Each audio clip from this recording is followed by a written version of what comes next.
Gentlemen, this is Democracy Manifest. Have a look at this headlock here. See that chap? Get your hand off my penis. This bloke got me on the penis before. Why did you do this for me? For what reason? What is the charge? Eating a mirror? A succulent Chinese meal? Oh, that's a nice headlock, sir. Yes. I see you know your judo well. And, sir, are you ready to receive my limp penis? Get your hands off me. Ta-ta and farewell.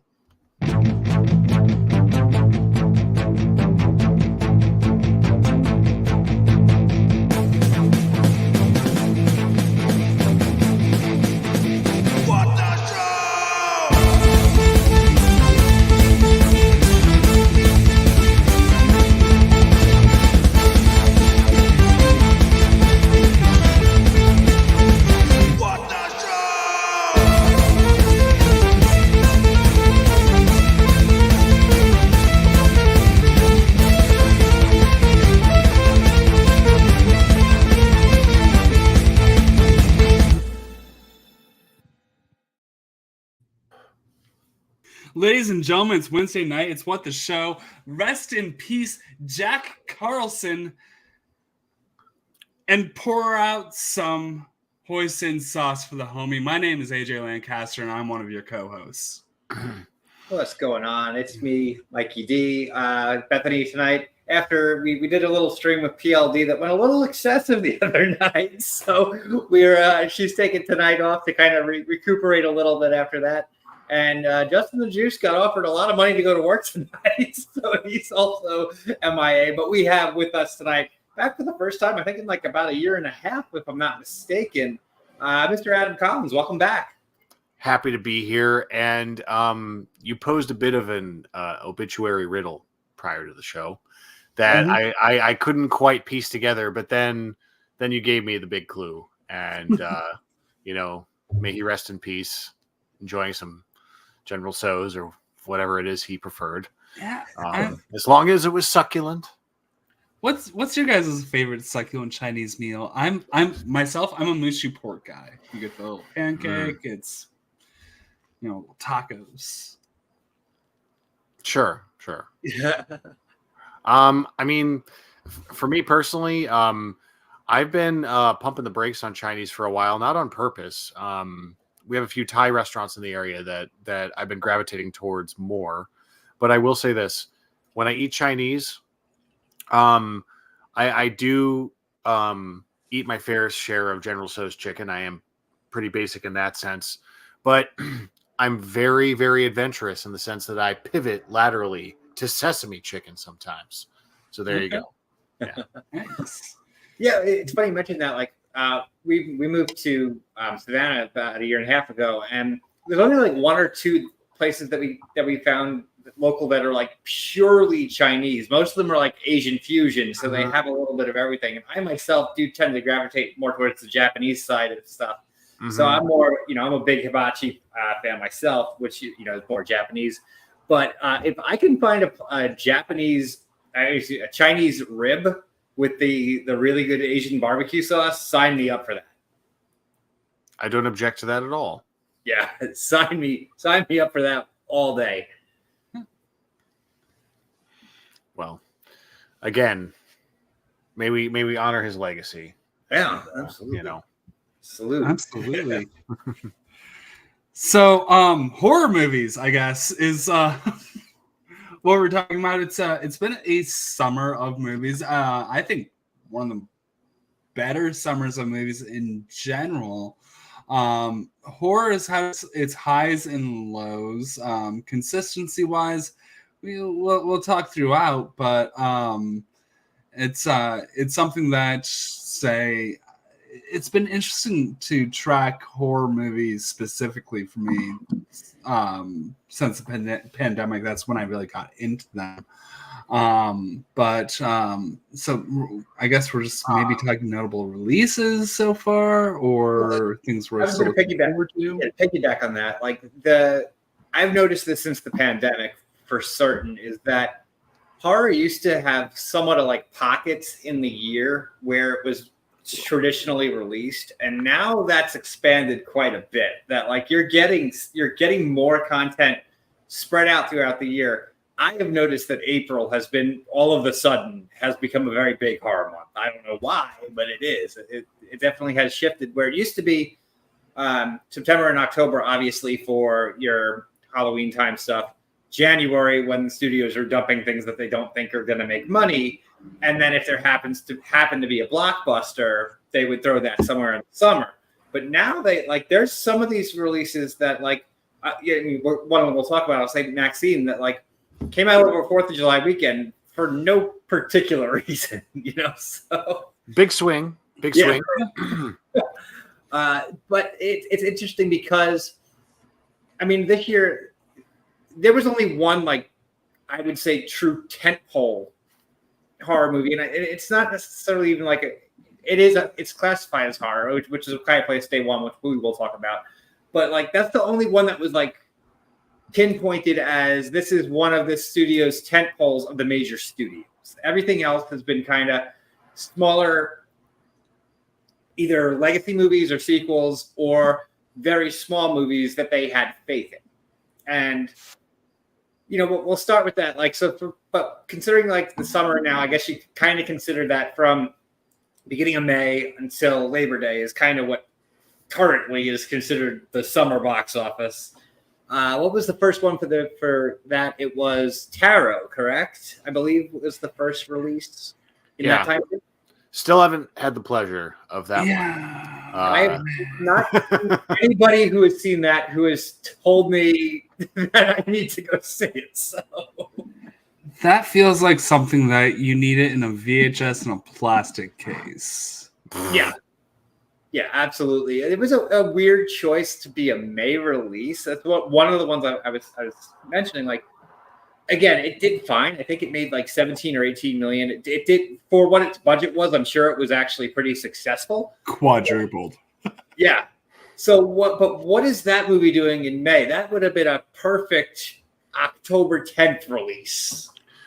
Honestly, I think the thing about horror that makes it so unique among movies, especially that are released theatrically now, but it also has this. It operates on both a streaming level and a theatrical level. Right. It's omnipresent throughout the year. Like horror is the one genre, in my opinion, that's sort of.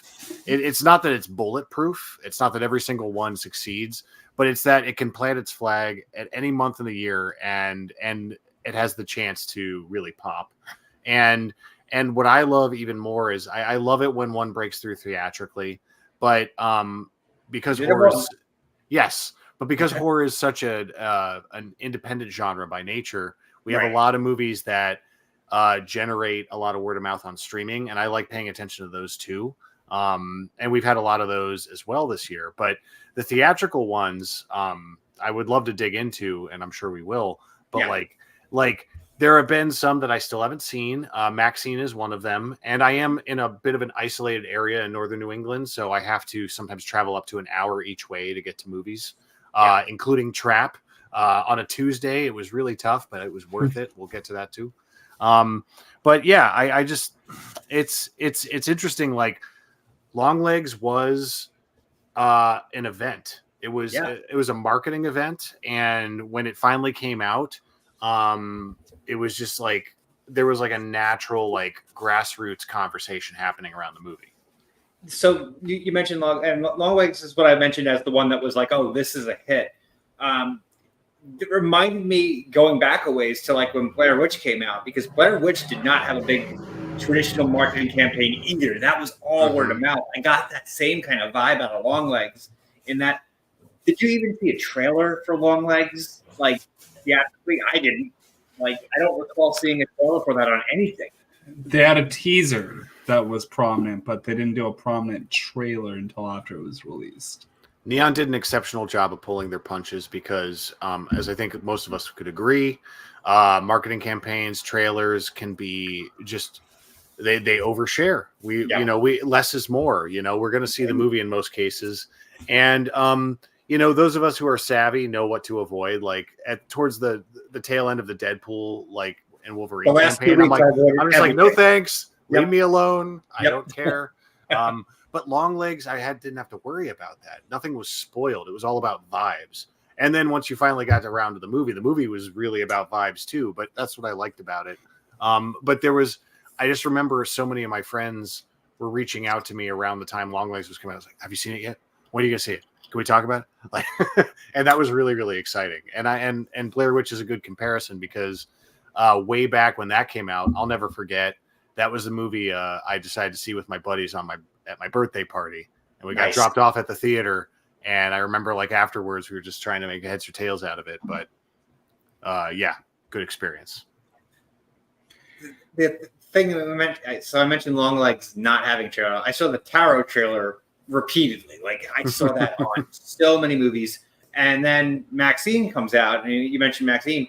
I literally saw the first trailer for Maxine the first time the week before Maxine came out. So I'm like, then hypothetically, Maxine, of all of these movies, being the third of a trilogy that was pretty universally liked, not necessarily like a hit in terms of like viewership, but for the most part, I don't really know anybody who was like, oh, X sucked or Pearl sucked. Like everybody seemed to like those movies. And then Maxine comes out, and we saw it opening day, and our theater was almost sold out. And we went on the Friday afternoon to a 1:00 show, almost sold out. But the rest of that was it. Everybody came out and saw it immediately, and then it just faltered. And it's like, so what went wrong there? I know that X and Pearl weren't, again, like gigantic theatrical hits, but they had the word of mouth that you would have thought that the third one would have carried. And even with the 4th of July release, it just fell between the cracks. As far as like theatrical legs go, I mean, I keep on telling everybody I know, strangers in the street, that Kevin Bacon had the time of his life, and if you just enjoy him to watch the movie. I know Adam hasn't seen it yet, but Kevin Bacon and I'm aware he's in it. Don't worry. Yes, completely understands what his role is. Yes, like, just dives headfirst into it. Is chewing scenery in the best way the entire time. He's like, this is my role. Oh hell yeah, let's do this, And I love when someone of his stature gets a role like that they can sink their teeth into. And the thing with Maxine is like, it's not as necessarily in your face as the other two are in terms of like the way the horror is. It's a little bit more suspenseful, a little bit more of a thriller vibe to it in how it's presented. Mm-hmm. But hypothetically, this is the kind of movie that should have hit. I don't know what went wrong with it because is it like my number one movie of the year? No, but did I very much enjoy it? Yes. Like, what went wrong? I think because Pearl and X had there's a certain level of cultural awareness around those movies, but I think they banked too much on that. It's still a very niche portion of the movie going audience, and I think you should have picked your moment maybe later in the year or even early next year. Where there wasn't as much competition, because Longlegs really ate up July for horror. It was really the story, and I think it earned that for the most part. Maxine, again, I'm still excited to see it. I really like Ty West. I think Pearl is stronger than X, but I'm excited to see what Maxine is all about. But yeah, I think they kind of threw it out there, hoping that people would just like bring their goodwill and like pack in. But in some of the more the reason it was hard for me to see out here is because it wasn't in as many theaters, unfortunately. Right. That's like I said, I saw it was Bethany Chance and my father and I went and saw it at the Disney theater, and they only had it on one screen. Dang. And the Disney Springs theater is one of the busier theaters in the country. So that one having a sold out show opening day, yes, that added up. But if we came and saw it here in Savannah, we would have been the only people in the theater probably. Now, the good news is, go ahead. Sorry, AJ. Go ahead. The good news is if you see Maxine in a Disney theater, that means Maxine Minx is automatically a Disney princess. Of course. And that's the kind of thing that I live for. I have to say, I have to kind of just own up to the fact that I had an opportunity to see a great double feature, and I couldn't capitalize. we're blessed enough to have a drive-in not too far from us. Jealous. And we saw Twisters there, which was excellent and felt That's the poetic. dream. Of course, because the original, right? Yep. And that was great. But they did a double feature of Deadpool and Maxine, and I couldn't get to it. Ooh, And I'm like, that would have been cool. perfect. That would have been Yeah. so much. Maxine was the second movie. That would have been a nice like wind down. And Maxine's a perfect drive-in movie. Like when you mentioned that, like, yes, Maxine in a drive-in, that would be amazing. Yeah. Twisters is the drive-in. Twisters at the drive-in was a blast. We I don't know, at our drive-in we have to you dial in on a certain radio station. Mhm. You put your car in accessory mode, but then we were able to crank up the volume and just enjoy ourselves. And that was awesome. Andres, I am taking my mom out for a date night just because you mentioned this. I have to travel to the next town. I'll 'Cause come I don't think down it's 40X. B-Town side to hang out with you for that, Andres, if I can. Just the original Twister in 40X. Oh, jostle me about. Yes. Well, I had not watched Twister. Like I said to Bethany, I'm pretty certain prior to rewatching it before Twisters came out, I'm pretty certain it was on a VHS. So I was like, when I watched it this time, I remember Twisters. I remember every detail about it. But wow, watching that in HD, those special effects, no, the HD is not doing them well. But still such a fun ride. Schmodown. What famous author had the story by credit on Twister? Michael Crichton. Yes, sir. That's really weird to think about when you know Michael Crichton's last few years. Well, the mid 90s were just there was a lot of Crichton going on in the 90s post Jurassic Park, but Congo? Congo and Twisters were near and dear to my heart in the mid 90s. Yeah. Twister. See, I'm conflating the two already. Damn. Yeah. It's going to happen a lot. Plural. Yeah, I know. But no, Twister and Congo came out around the same time, and I watched them both obsessively back then. So Congo was 95. The reason I know this is for a funny reason, because Congo is where they premiered the trailer for Mortal Kombat. So that is another movie in the mid 90s I was obsessed with. Mike, you're going to have to take me at my word. And I'm not just saying this. There was a period in my life, probably 5th through 7th grade, solid, where I swore my 3 favorite movies were Mortal Kombat, Congo, and Twister. That is fantastic. Those are my 3 favorite movies for a period of my life. Yes. Legend of the Show, Adam Collins. I have witnesses I could call in from middle school who could attest to this. Yes. Yeah. Andres in the chat. Ugly, gorilla. Go away. Go away. Amy, want green drop Amy, drink. bad gorilla. Amy, bad gorilla. Oh, God, I need to rewatch Congo now. It's so good. Dylan Walsh, Tim Curry, Delroy Tim Lindo, Curry, Bruce Campbell, Joe Don Baker. Baker, for Christ's sake. The movie's stacked. Yeah. I love that movie. We need to bring the awareness of Congo back. That might be my new thing. Let's get people back to Congo. Not to mention Ernie Hudson steals the entire movie. So Yeah. When does he not? Ernie Hudson, what a treasure. He's the reason I got through Frozen Empire. It took me a week to watch on Netflix last week. We'll talk about that another time. We saw it in theaters, and it felt like 10 minutes after I watched it, I forgot half of it. So, I struggled with it, man. I struggled, and I really wanted to like it. I was really rooting for it, and I struggled. I put off this movie, and this is the second consecutive stream. Second stream this week, actually. That I'm just oh, fuck, I'm never watching this movie, am I? Frozen Empire? You haven't watched it yet? I haven't yet, no. God. It's it's not the worst thing I've ever seen, but that's kind of why oh, man. It should have been more ambitious. Yeah, and there's just so many non sequiturs and desperate things they try and lean on, and comedians I love. It's not their fault, whatever. The sum of the parts did not equal the individual. The total was less than the individual parts. I think my favorite scene was a scene where Ernie Hudson and Dan Aykroyd could just talk on their own for 5 seconds. Yeah. without like the new shoehorned characters, and I'm like, cool, the Ghostbusters are actually talking. And You're making like, it worse. I'm sorry. I would I'm care still about gonna the new watch it. character. I would care about the new characters if they actually wrote characters for them. And, Right. And it was just all these like, okay, we're getting sidetracked. Let's. I'm Stay watching focused. this for the Stay Halloween focused. season Stay when I have focused. to actually Yeah. watch horror movies that I like. Yeah. So like, I'm watching it pretty soon. But man, it's one of those things where like the perfect 5 out of 10 can be so much worse. Like Men in Black International, I described the entire year as that movie is a perfect 5 out of 10.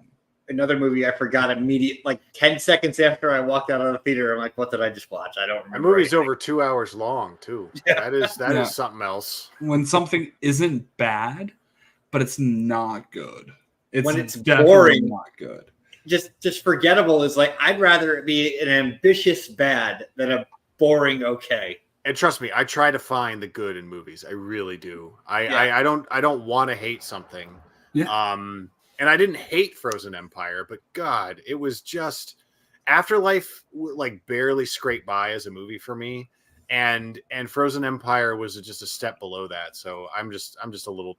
I think they're trying too hard to make Ghostbusters a thing still, and I love Ghostbusters as an idea. But I think the best sequel to the Ghostbusters movies was the game on PlayStation 3 and Xbox 360 from like 2009 or whenever it came out. That was a great game, and it was Ghostbusters 3 with like the Ghostbusters in the 90s, and that's why I liked it, I think. But there you go. What are you gonna do? So going back to this the summer though, obviously, because Ghostbusters did come out in March, if I recall correctly. The You start the summer season, I guess, right? yeah, it's that's true. Like March has When the ice melts, it's summer. Yeah. So. because March literally has gotten a lot of tentpole, like Dune 2 coming out. They're putting heavy hitters in March, which is, again, pretty soon it's going to be like, well, it's Christmas week. We got our awards movies. Oh, January 5th, summer starts. It's not that far off from that. But so the other, I know AJ wants to talk about I Saw the TV Glow, because that's like chronologically, I think. Yes. Okay. So again, I'm sorry I suck. My geography handicaps me just a tad. I Saw the TV Glow is something I'm probably going to ironically see within the next 7 days, because now I can finally rent it at home. Right. But I wasn't able to see it in theaters. So hedge certain details for me, but feel free to talk about it. Spoiler So free. I'm the only person on stream who's seen it. Yeah, it didn't play by me either, too. So I'm in the same boat as you, And Adam. you've definitely heard by now that there's a beautiful trans allegory in this film. Something you might not know about me is that I have a badass transgender sister. So like trans allegories, trans stories, all are very near and dear to my heart. This isn't really a horror movie so much as kind of like, I mean, you saw We're All Going to the World's Fair, correct? I've seen that, yes. And I found that movie to be very interesting. I need to see it again, I think, though, to be honest. So Because this is, in many ways, that director's Donnie Darko. Okay. And actually, Jane That's a Schoenberg, good pitch, AJ. That's a really good pitch. I would say is the next Richard Kelly without Richard Kelly's hubris. I should put what you just said on the one sheet. It is Donnie Darko. It's absolutely fantastic. It's it's funny, in our fantasy football group chat, it's a bunch of Schmodown people, and I was saying, okay, Twisters and I Saw the TV Glow are both my favorite movie of the year. You cannot make me pick between them, because of the two movies that are my shit in different ways. They're them. That's a great spectrum, though. And it's very much in the way that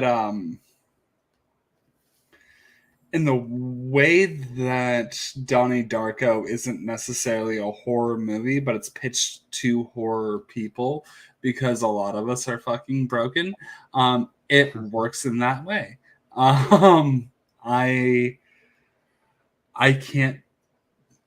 I don't want to spoil the movie, even though the plot's so obvious. Justice Hill is my best actor of the year, even though he's giving a pretty rote performance through most of the movie. He pops in ways that, if you ever saw a transgender person realize themselves in the real world for the first time,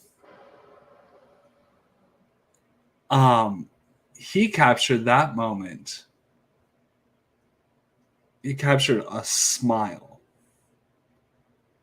in a way that I think is the best performance of the year. Silently. He's insanely good.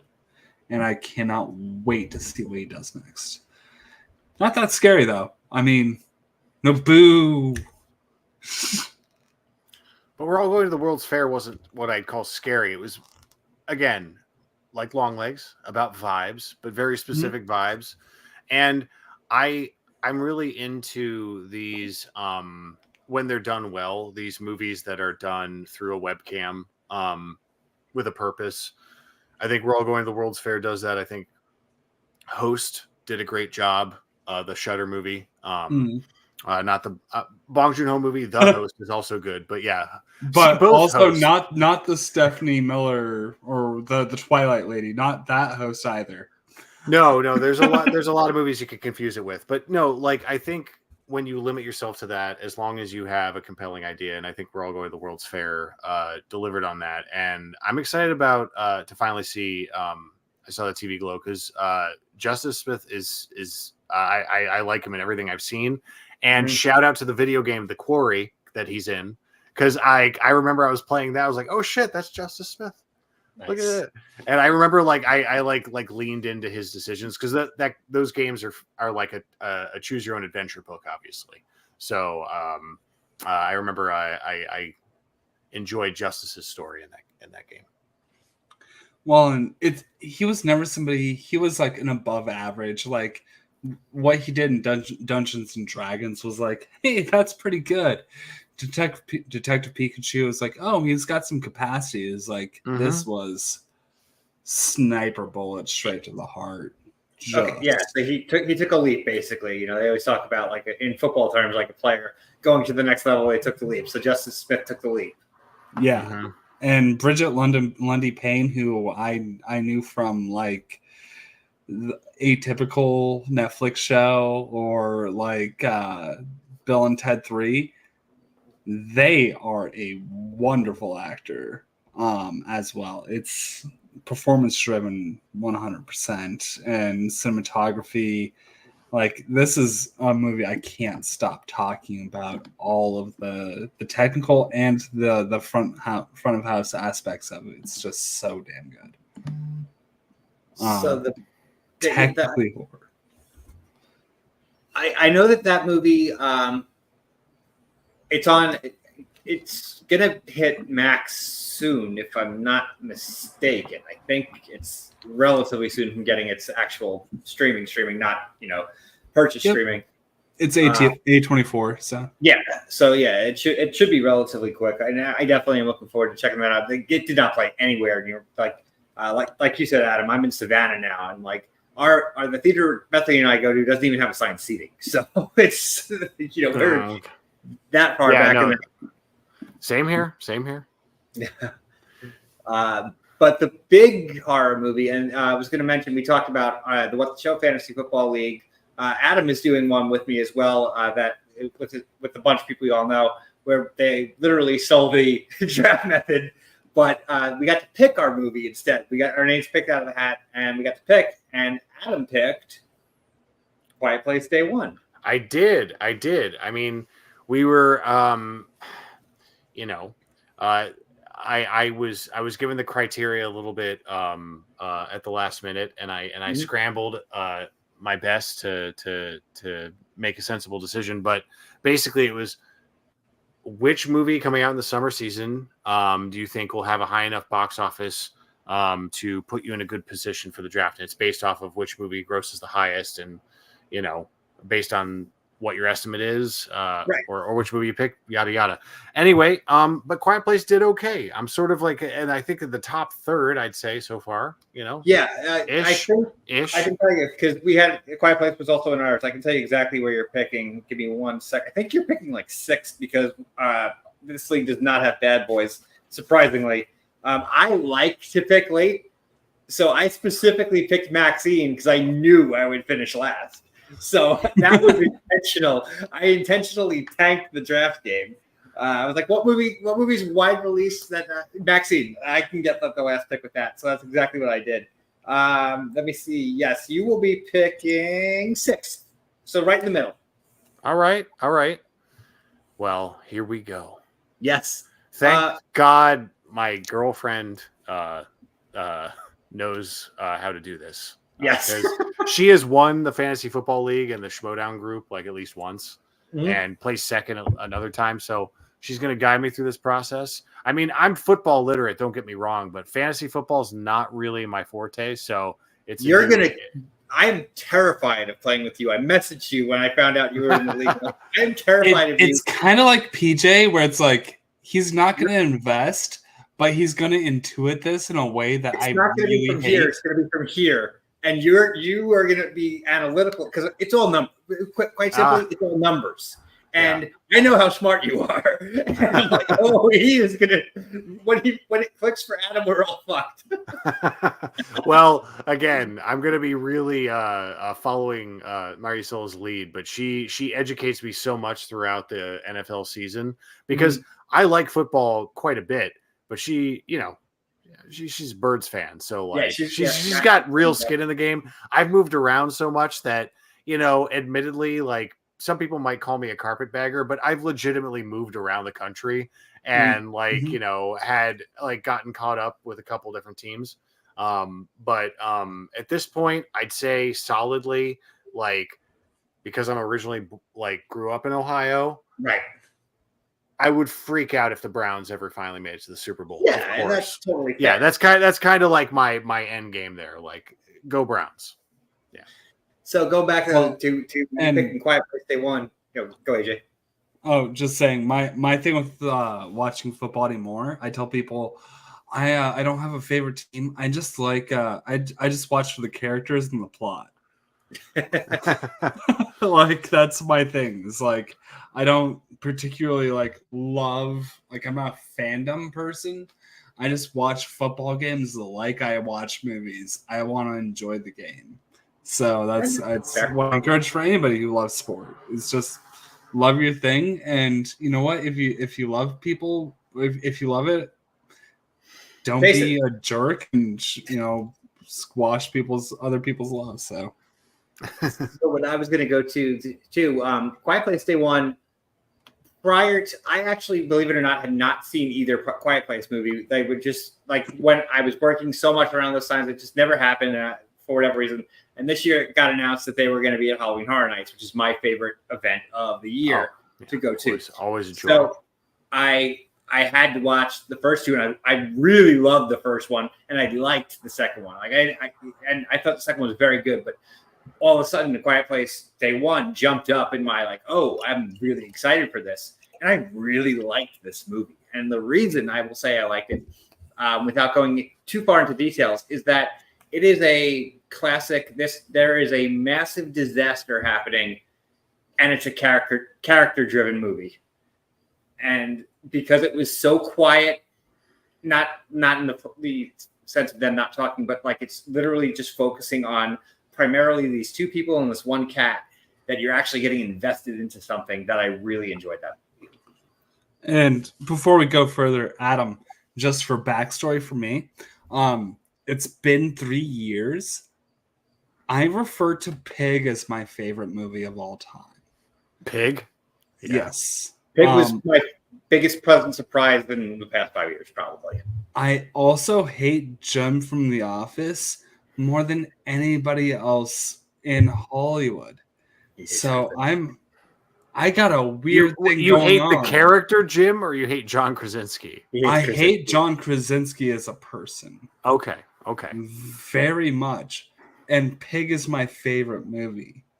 So imagine how I feel. I'm waiting for streaming to catch this movie, but just Dude, an it's in idea. like 2 weeks, I think. Yep. Also, I watched the first two on a laptop with headphones. That's how I watch movies with sound design. Like that's how I like it. But just those two things for like a little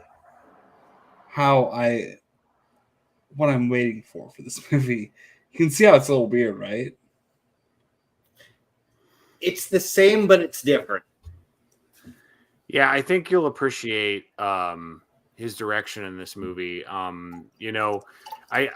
think what's cool about A Quiet Place so far as a framing device for these stories is they're not going too far into explanation or exposition. Yeah, that's very important. The thing I liked about the first Quiet Place is when I walked away from it, I'm like, you know what? This feels like if the aliens from Signs won, and we had to stay in that world, and also if they were unstoppable killing machines, Right. Because you could not kill the Quiet Place aliens with a baseball bat, not at all. Or water. No. Well, technically, yes. But you got to like dump them. You got to like because they're just so dense, they sink to the bottom. lure them. Yeah. But like, yeah, they're not going to get hurt if you spray them with water.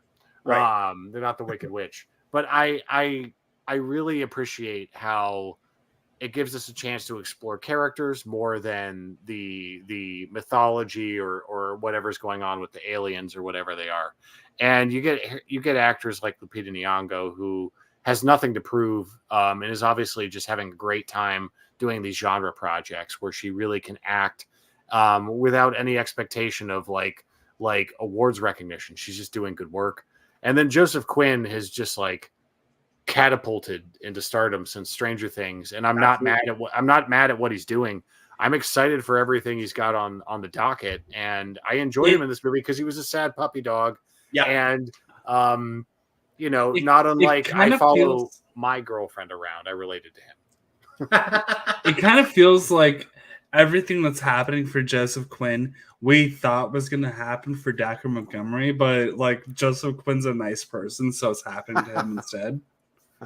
Well, he played a very lovable character as well. Dacre Montgomery played just the worst fellow. And like if we go into the schmodown of it all, I mean, we saw Dacre Montgomery in the schmodown and like heard stories probably as well.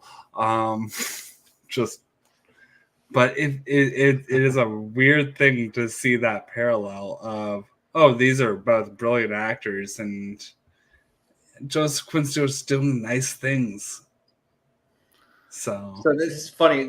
This is a little off topic, but Bethany and I, when we lived in Orlando, it was actually a test target they did. They wanted to make a quote unquote micro target.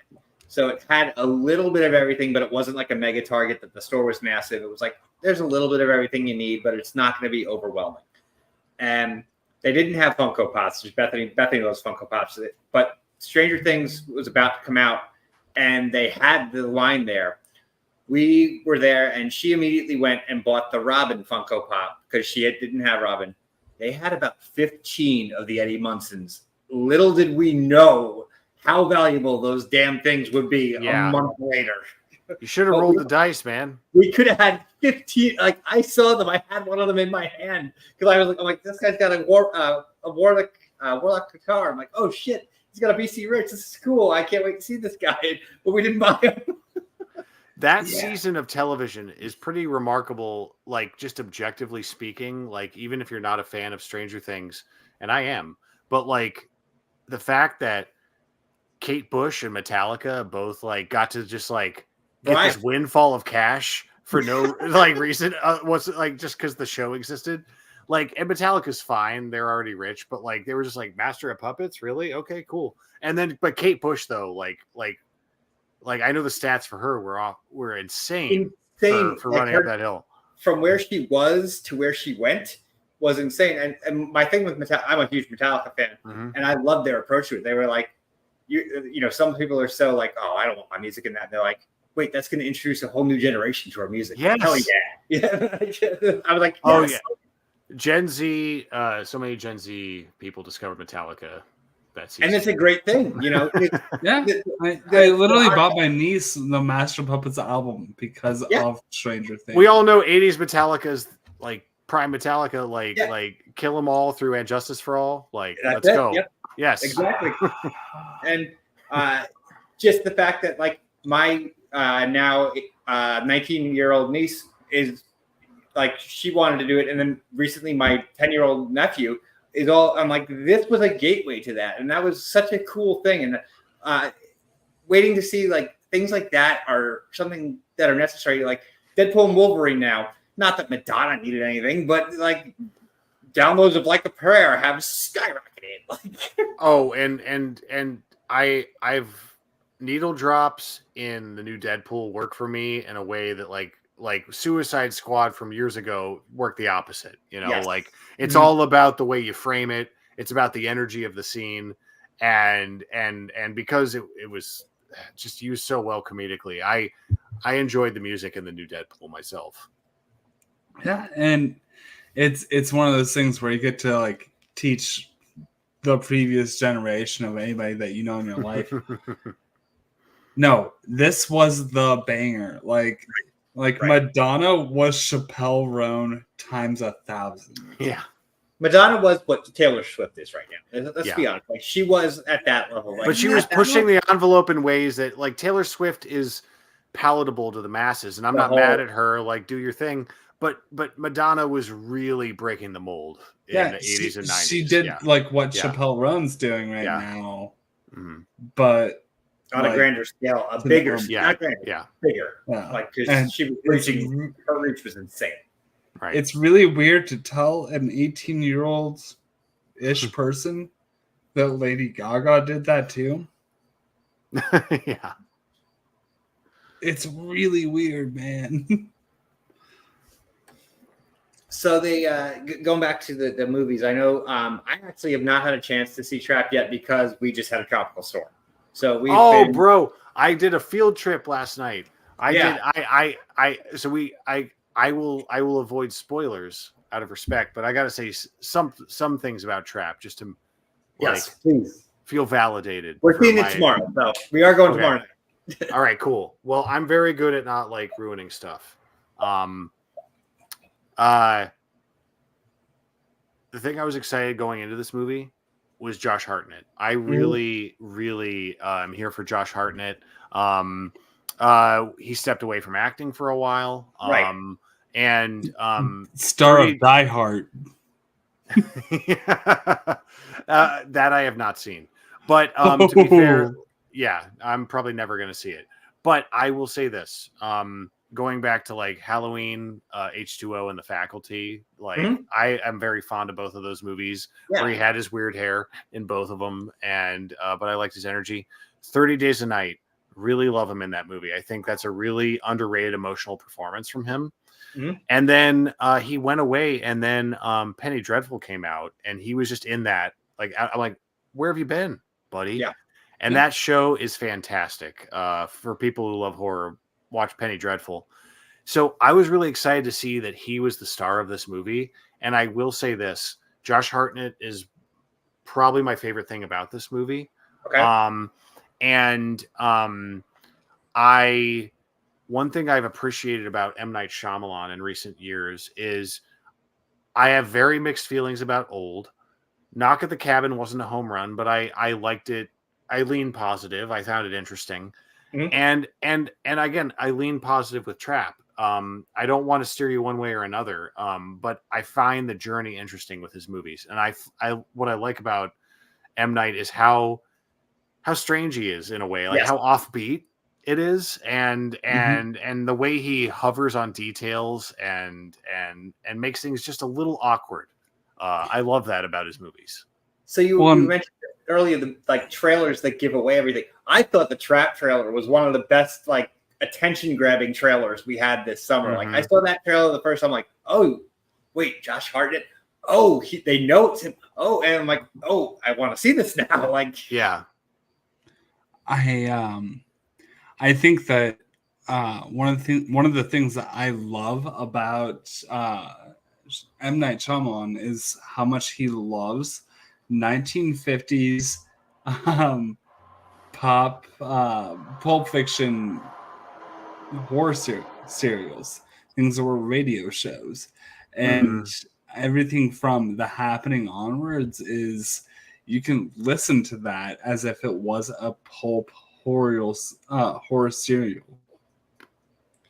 And the thing with him is like his movies are, very out there. He seems like such a wholesome dude, actually. Like everything you see about him on social media with the way he treats people and stuff like that. He seems like such an interesting, nice dude. And he comes up with such bizarre things. And they're never, like I said before, I would rather have something bad that is reaching for the stars than something that's okay. That's just me. Like, you can say this about Shyamalan. Obviously, the beginning of his career, he had a couple of pretty big swings and hits. He also had a bunch of swings and misses, but you're never going to walk out of his movie not talking about it. I like talking about Old with people who have seen it, precisely because I don't love the movie, and because I find it interesting. And a movie I like to plug a lot. I love Werner Herzog in general. He's just one of our great artists. But one of his films, Heart of Glass, is a movie that he as he claims, he had the majority of the cast hypnotized for their performances. And that's amazing. It's a very interesting exercise. The movie feels very detached and peculiar as a result, as you can imagine. And I remember when I saw Old, I had flashbacks to Heart of Glass. I was like, did I know M. Night didn't hypnotize his cast, but the delivery of some of their lines and everything was very, very unique. And whereas Happening was so detached that it almost felt performative, whereas Old, they actually felt invested in the story, I would really like to do a Hearts of Glass stream with you sometime soon. Oh, yes, please. Like, Let's get that movie out there. I'm thinking of people we could have like on this with us, and I think one that you used to co-host with. Me or Mike? You, Adam. Oh, Drew? Yeah. Yes. She would love Heart of Glass. So, the other thing too is it's about a small town, presumably in Germany, and where their main export is glass. And there's lots of scenes that revolve around glass blowing and the art of glass blowing, and it gets very trippy and interesting. So, yeah. So for the rest of this, obviously the big one is for the rest of the summer is Alien Romulus, which is next week. Which woot woot, yeah, it's kind of the big one for most people. Yeah, but also Adam, Oddity. I've heard such mixed reactions to Oddity. I'm really excited about Oddity, but again, that's going to be one of the many movies that I'm going to have to end up watching at home. That's not going to play by you. Well, I drive down to Portland, Maine, occasionally for some of the bigger movies that I don't want to wait to watch at home, because Portland and then Boston, if it's an extreme thing, like when Inland Empire, David Lynch's movie, was screening in theaters, it was only showing in Boston, so I went to Boston. Portland is usually where we go if we need to see something dire. So Oddity, if it's playing in Portland, I'll go. Yeah. Otherwise, I'll have to watch it at home. I'm just really excited about that movie. And a shout out to a movie that I would be really interested to see if the director ever heard of this movie. Oddity is about this like really creepy looking wooden mannequin thing. Or at least that's featured in the marketing, right? Yeah. And there's this movie from the 90s called The Fear, which is really cheesy, but if you dig it up, it's about these people who go to this vacation home, and there's like this wooden mannequin in the house, and it basically comes to life and just tortures them, and all that. The premise ethereal and horrifying, but it's really cheesy as fuck. It's very cheesy in the way it's presented, but I feel like Oddity saw that, like the director saw that movie, was like, I could do a better version of this. And also when you put things back to Caveat, it's like, oh, so you're just building on things too. Like I think Oddity might be like a Caveat level thing. Like they might do like lightning strikes twice. Well, I like it's the director of Caveat, right? Yeah. Yep. Yeah. So Caveat on Shudder, really cool, interesting movie, worth seeing more than once. Because the first time you're just trying to wrap your head around the pacing quite a bit. It's very, very paced out. It's slow horror for sure. Yeah, and it hits with jump scares. It's intelligently shot. It took them 4 years to make the movie just because like the guy like ran out of money and had to go and like work and edit it in his pastime. But also it's very much like the Irish version of Kevin Smith, but horror. Yeah, in that way. Like Mike, I think you'd like Caveat, and you hate slow, boring movies. So I mean, I don't mind like any movie in any genre. If anything can hit me, because if you look at my top 10 movies, like the genres are all over the board. Like my top 10 is a very like it's mostly well-known movies, but they're all over the board in terms of genre. But I do tend to gravitate more towards, fast-paced. Like I have a 1A and a 1B for my favorite movie of all time. One of those is Evil Dead 2. And, I don't have anything else horror-wise that's like probably in the top 25. But Evil Dead 2 hit me. It's like from the first time I saw it, that was like my jam. It immediately was my jam. And just the way that movie hit me was so different. But then, if you're talking about like slow burns, those don't usually hit with me, but there are ones. Like I'll give you a slow burn movie that I love was like Mystic River. Like that's a movie that does not have a fast pace whatsoever, but I watched that and I was captivated the whole time. So I just never know. All right, so you mentioned slow burns. I have to give a shout out to another movie this year. So like I want to highlight a couple streaming movies. And I see Jeremy in the chat. He already beat me to the punch. Late Night with the Devil, I'm a big fan of. I really enjoyed that movie. It's on Shudder. Yep. David Dastmalchian is, I think, an actor who I've loved following for the past several years, and he's a guy who loves the genre as much as the people who watch it. And Late Night with the Devil, I think the energy is pitch perfect.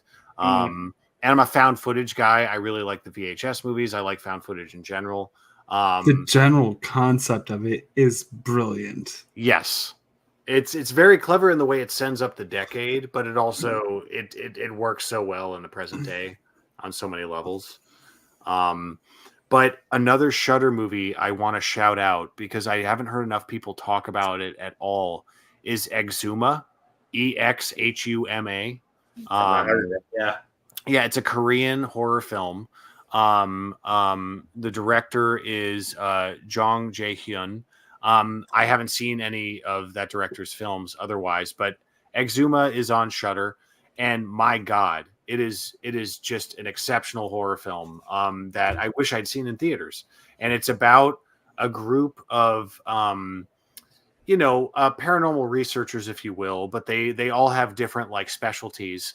And essentially, they're commissioned by this rich family who are experiencing disturbances with the youngest heir to their fortune, who's an infant who can't sleep because the baby's crying all the time, and they feel like it's because the baby's being haunted, and it all ties to this grave of an ancestor that's way up in the mountains, and so they hire this group of paranormal researchers to go up and essentially neutralize the grave site. And in their attempt to do that, they end up digging into something beyond their comprehension. And that's the best vague pitch I can get because the movie's all about the uncovering layers, literal and figurative. And Korean horror hits different. Yeah. You know, it's just a different perspective. And Exuma is genuinely uncomfortable. It's scary in several parts. There are things I've seen in that I saw in that movie that I haven't seen in a horror movie before. And it plays with the sense of scale and what it would mean for something paranormal to be physically tangible in our world, and how terrifying that would be. So that's watch that movie. Yeah, I'm putting it in my. It's Exuma X human, but not an N at the end. EXHUMA. Correct. Yes. Yeah. Yeah. And it features forgive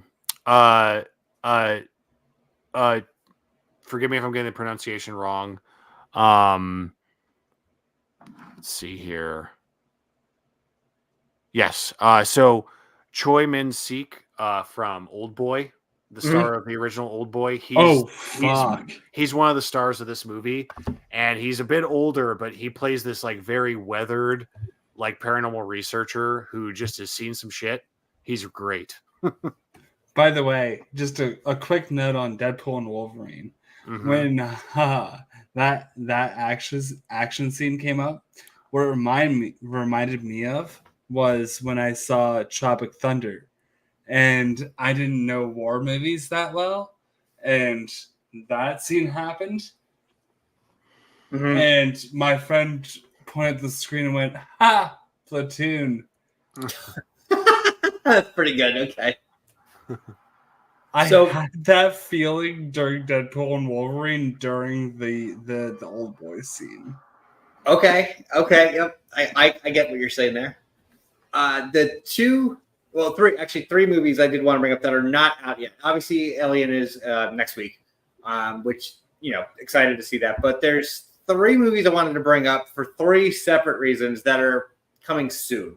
The first one is the movie that I've seen the trailer on for every movie that I've been to ever since it came out. The trailer got released. And that's of course, I'm a bloody doctor. Well, that's the other one. That one is in there too, but they actually have a second trailer for that. So I've seen 2 different versions, but Smile 2 is the one I was going to mention. I have seen that damn Smile 2 trailer so many times. Adam, you're muted. I'm muted. That was probably for the best. I only saw that little Smile 2 teaser. I don't need to see anything about Smile 2. I'm so here for Smile 2. Everything. You're here for it? Yes, because I like the original Smile. Am I alone there? I didn't love it. I didn't hate it. It's one of those ones I'm kind of in the middle on. Okay. It's fine. I hate the idea of it on some levels. I love that's a horror movie that succeeded, but otherwise, I'm a cynical asshole. No. Well, look, I don't need you to love Smile. I just want to explain why I like Smile. So, when I saw Smile, like, obviously the first thing I thought of was, holy shit, It Follows. Like it's very similar. Yeah. But the thing that I think is different about Smile versus It Follows is so much about, reputation, rumor, hearsay, like things about that stick to you that aren't your choice. And the thing I like about Smile is it's about witnessing and inheriting and absorbing trauma. Yeah. And it's very, very literalized, and it's very, very blunt. And it's incredibly nihilistic. But I really dug the way Parker Finn holds the frame in that movie, and I really like the final act. I think it's a big swing, but I dug a lot of the weirdness in that final stretch of the movie. So I'm excited to see what he does with the sequel, but I really want to see him go beyond Smile after that. So I am going to see the shit out of Smile too. But I have to say, I had a really fun journey with that movie because when the trailers came out, God bless her, Marisol was like, no chance in hell. Fuck this movie. And I was like, okay. And I went and I remember we went to the theater and she literally went and saw Bros and I saw Smile. We saw different movies that day. And then like at the end of the year, we were just like hanging out at home. And one night she's like, I'm not gonna like, don't ask me a bunch of questions, but I want to watch Smile. I'm like, okay, all right, let's go. And it was so fun. And God bless her.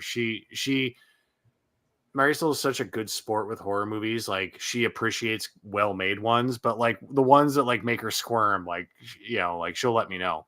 And I don't think I'm gonna get her into theaters for Smile 2. Let me put it that way. Gotcha. Well, and like, I'm gonna see it. I really hate it. I hate the original premise of just being it follows with more teeth. I understand that. I think there's a subtle distinction with the way the movies like explore trauma, but I get what you're saying, because they're so superficially similar with like the way the demon moves from place to place, you know. But also, just judging like Trap as a trailer as being like, oh, this could be the most Hitchcock idea that M. Night Shyamalan's ever had. This could, like, Smile 2 could be the most M. Night idea that the Smile franchise Okay. has. Touche. Before we get so the other two, AJ already brought it up, but like a movie that I initially watched the trailers, I'm like, oh, this does not look like it's something I'm interested in. But now that the reactions have come out that they've seen it, is Speak No Evil. I'm like, the buzz on that after that Comic-Con screening was astronomical. Okay, all right, but have you guys seen the original? It's on Shudder. I saw the original. Me and too. I was pissed off by the trailer. Look, they better be doing something unique with this remake, because if they're just doing a beat for beat remake, I do not give a shit. I don't give a shit, because the movie Speak No Evil, say what you want about it, I can understand it's a very divisive film, and but they did some cool shit. It's a movie that you watch and you don't pause it. Like you're gonna, whether you like it or don't, you're gonna finish that movie in one sitting, Gotcha. unless you're like dead inside. And the original, I saw it at 1:00 in the morning. Oh, dude. Well, and you finished it that night, didn't you? Yeah. Yeah. Of course. And it's so harrowing. And the thing that's so interesting about the original Speak No Evil is it's all about it's a Dutch family and a Danish family, and their mutual language is English. So it's about the translation, but certain things are lost in translation between these people. And that's only implied. That's not like stated outright, but you can pick up on it throughout the movie. And then you're watching this trailer for the new one, and it's a British family and an American family. And I'm like, if you've seen the original movie, but like you're doing the thing. But if you've seen the original movie, AJ, you can see everything that it seems beat for beat. So I hope to God they do something different. I really hope so too, because like you mentioned, like the translation between the two being a part of it. And they give away the twist in the goddamn trailer. Yeah. And it was an Edgar Allan Poe level story of horror. It was literally a Poe story, like figuratively. But I mean, goddamn, I hate how they run the story and did the trailer and all of it. The cast is amazing too. I'm like, fuck. Yeah. Such a good cast. Of course I'm a bloody doctor. You want to talk about someone who's like chewing scenery? McAvoy is like, he read that script and was like, hell yeah, I'm in. Like, I can't imagine that was the second thought. And what's so and then funny, he saw the trailer, was like, fuck you guys. What's so funny to me is, ironically, when I watched the original movie, the character who's played by Scoot McNairy, I believe, in the new version, his character in the original reminded me of McAvoy. So I'm just like, I'm confused, man. They talked about that specifically on the Gamefully Unemployed podcast. So that's like Tom from Schmodown and his buddy Dave. They talked about it was like, oh, that was that guy originally. It's really weird, man. Like, I like that it's gonna be like released for American audiences, but Honestly, the everyone should marketing go on Shudder ruins and the see the original. movie. Yes. Like, So we'll go to the other one. That this one is both simultaneously the movie that I am most scared of its quality, but if it hits it correctly, most excited for. I think everybody can probably figure this out, knowing my personality, which of course is Beetlejuice.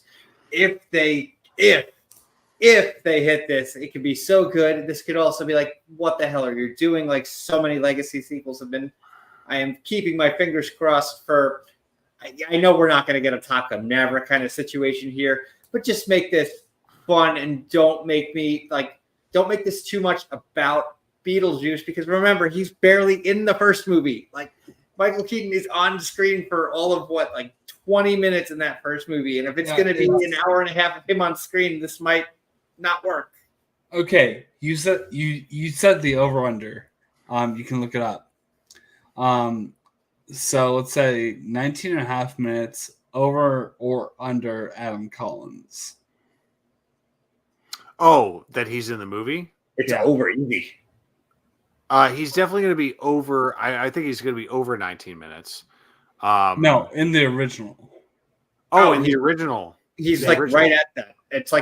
It's roughly 20 minutes. I'll say under because you said that number. I'd say under as well. Under 19 and a half. Okay. Well, let's Oh, you didn't know? You just threw out an arbitrary number. I know it's not much. It's not that. It's like 20-ish minutes that he's in the original movie. It's not much. Because Gina Davis and Alec Baldwin are in the bulk of it, and obviously Winona Ryder. Only had 15 minutes of screen time. Yeah, 15 minutes of screen time, and it is one of the more beloved. Like Hannibal Lecter. Yeah, won the Oscar. Great Hannibal Lecter. Well, yeah. Beetlejuice, was one of those movies when it got announced that I was like, yes, finally, and no, don't fuck it up. It's like so many conflicting emotions about that because of how much that movie scared the shit out of me as a kid. My sister used to chase me around the house screaming Beetlejuice. So and I was 5 when it came out. So, well, dude, we had that and we had Candyman. Yeah, and so Candyman, it was a lot. It was a lot, and thank God there wasn't a good Bloody Mary movie back then, because that would have done us in. Because those movies were both an extension of that legend. Yeah, and but I mean, Beetlejuice is, without exaggerating, easily, conservatively, in my top 25 movies of all time. I will say that I'm not going to rate them beyond that at this point, but easily, because I've watched it since I remember movies existing, and I own the box set of the cartoon, and I saw the musical last year. Marisol and I saw it in Boston. It was excellent. A great evolution of the story while also sticking to the basic beats. Mm-hmm. And I'll tell you, dude, we saw that opening night in Boston on a Tuesday, and it was sold out. Of course, to the balcony. And I'm like, they're going to finally make Beetlejuice 2. And within a couple months, they were finally shooting the thing. And I was like, I knew it.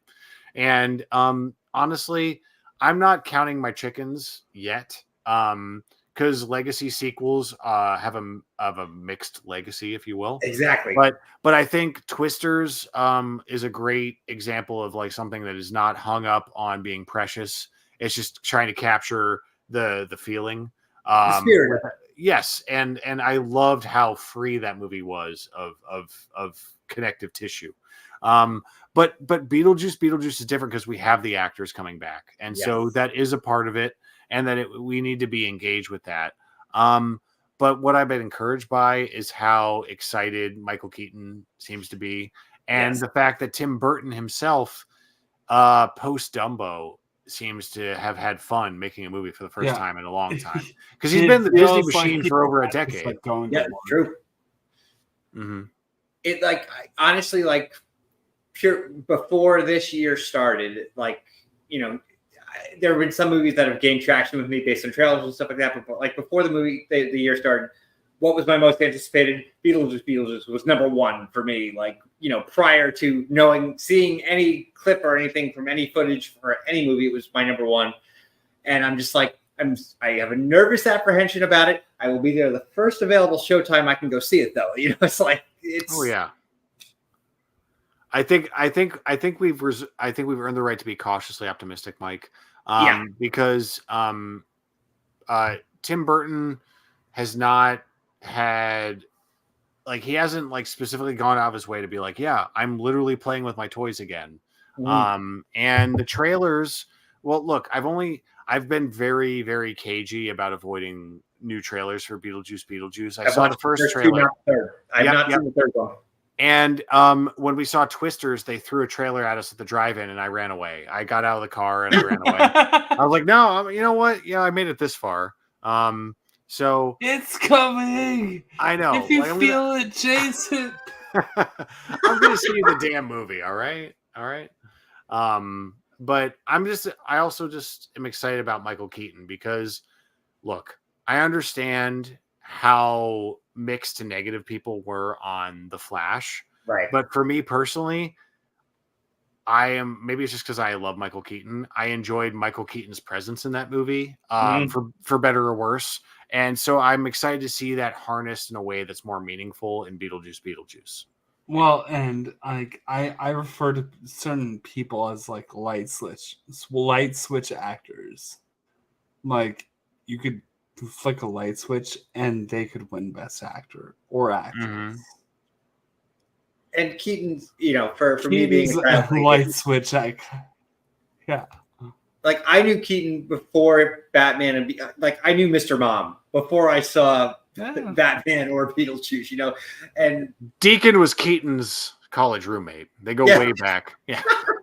But the funny thing is it's that proves to you though, his range in those roles he did is so wild, and Tim Burton was the one who brought it all out of him. So that's one of the things that does have me okay, this should work, because he does a lot of his best work with Tim Burton. So fingers crossed. Well, and The Founder was what he did in The Founder was way more evil villain than fucking Christian Bale in the fucking Chaney movie. What was it? Anyways, he did that more effectively.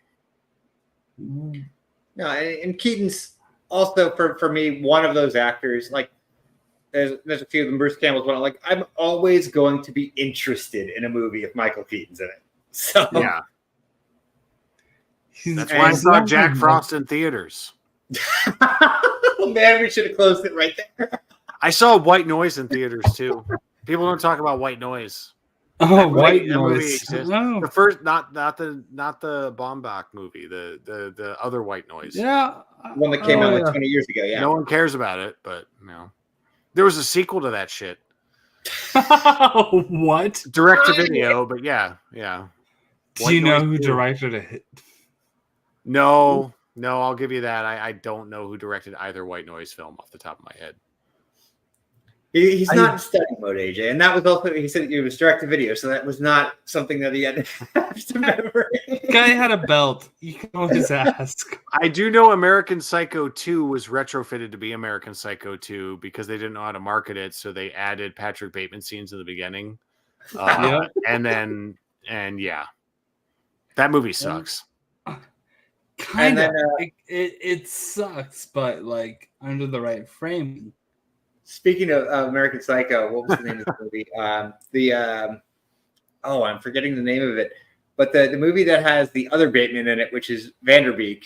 The Rules of Attraction. Rules of Attraction. Yeah, he plays Sean Bateman, Patrick's brother. Yes. Have you ever gotten your hands on that DVD and listened to the audio commentary? So, not in years. I do have the DVD. Do you know what it is? So what are you referring to specifically? It is Carrot Top doing the audio commentary, who has never seen the movie.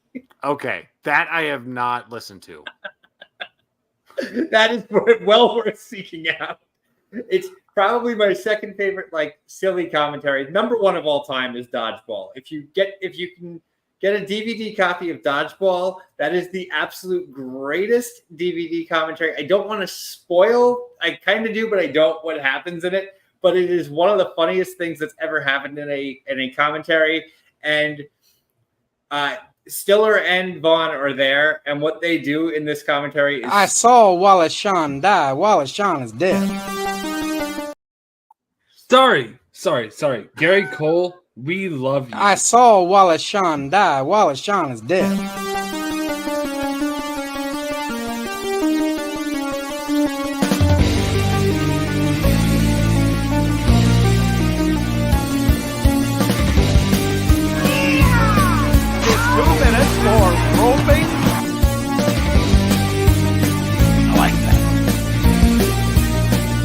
You're a jabroni.